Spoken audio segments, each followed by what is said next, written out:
Hi guys, I'm Laura Vitale, and on this episode of Laura in the Kitchen, we're making the ever so viral and popular Japanese pancakes.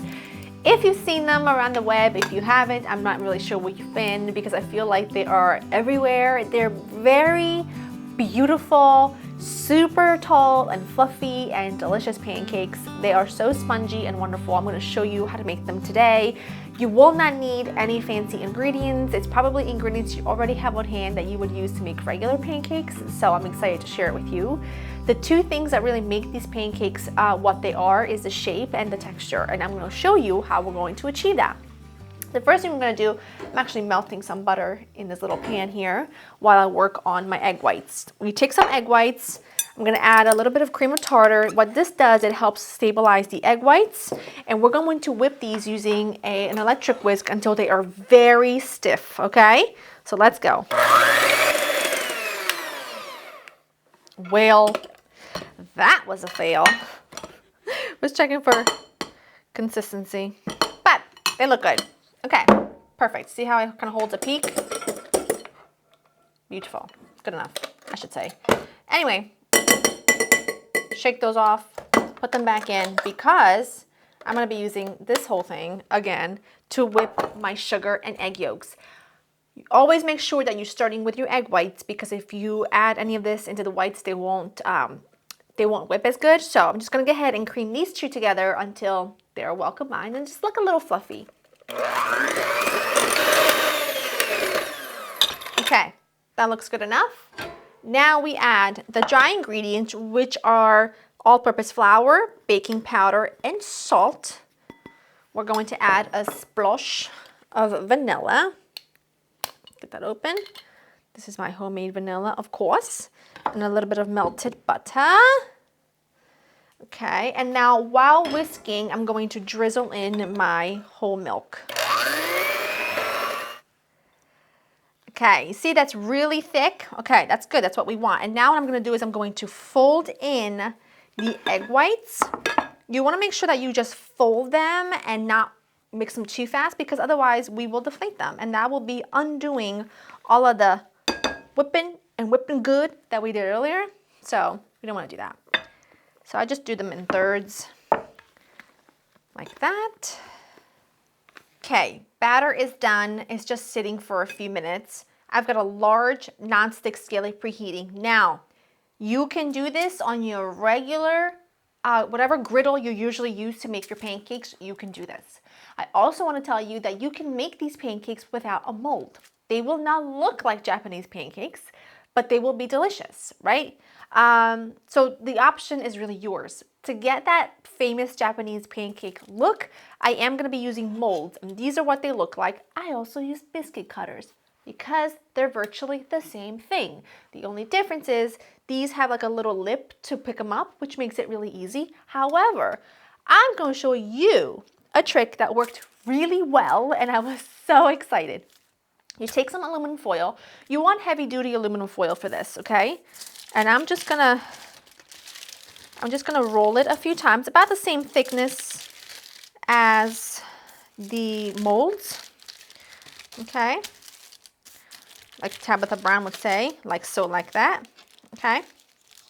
This worked really well, and I was so excited because I was so excited to be able to give you an option that would allow you to have that same look, but without buying the molds if you don't already have them. I already have them, so it makes sense. And you want to spray this, okay?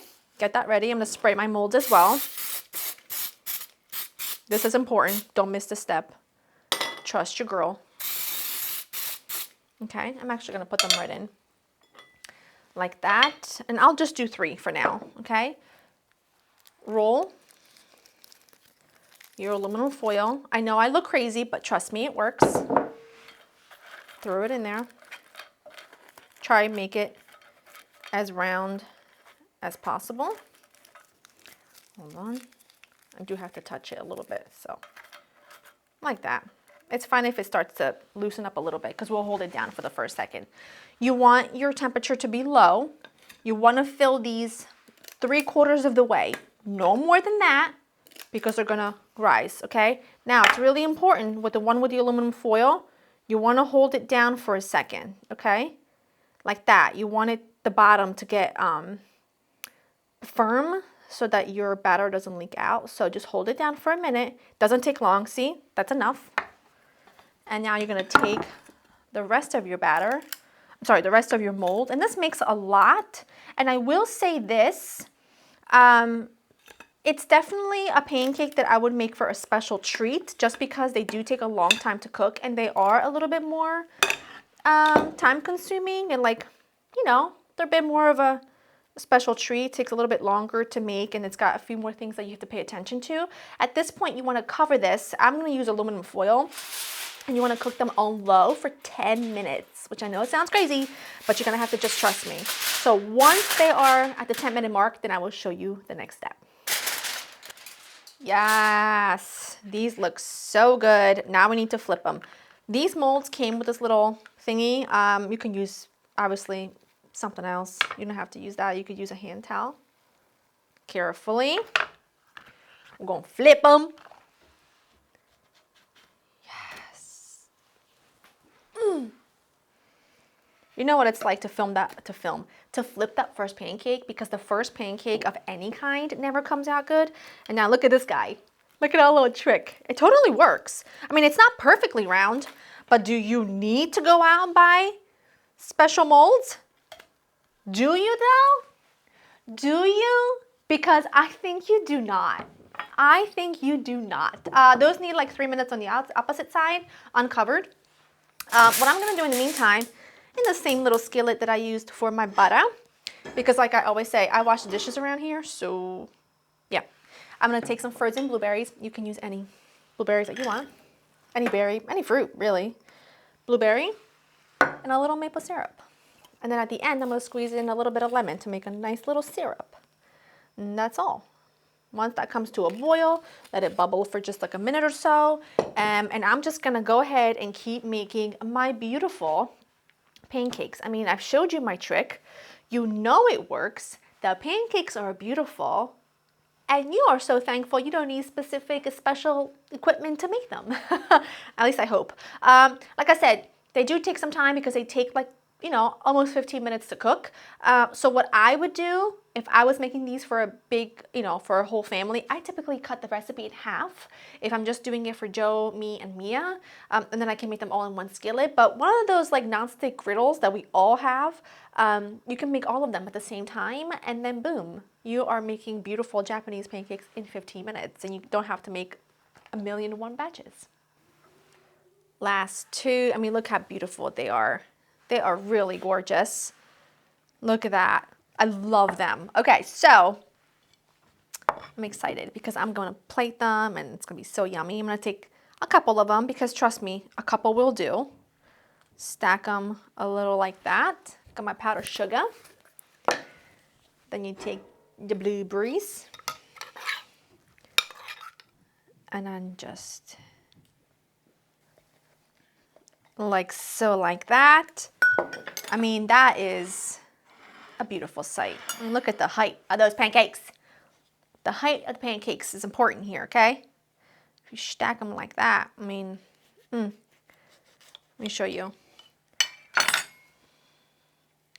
Oh, I didn't cut all the way through. Ooh, Nelly. Oh, don't mind me. Just very excited. You know, a little bit tedious, but so worth it.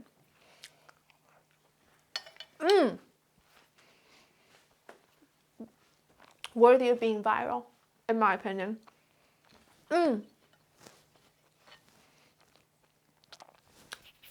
So delicious. So delicious.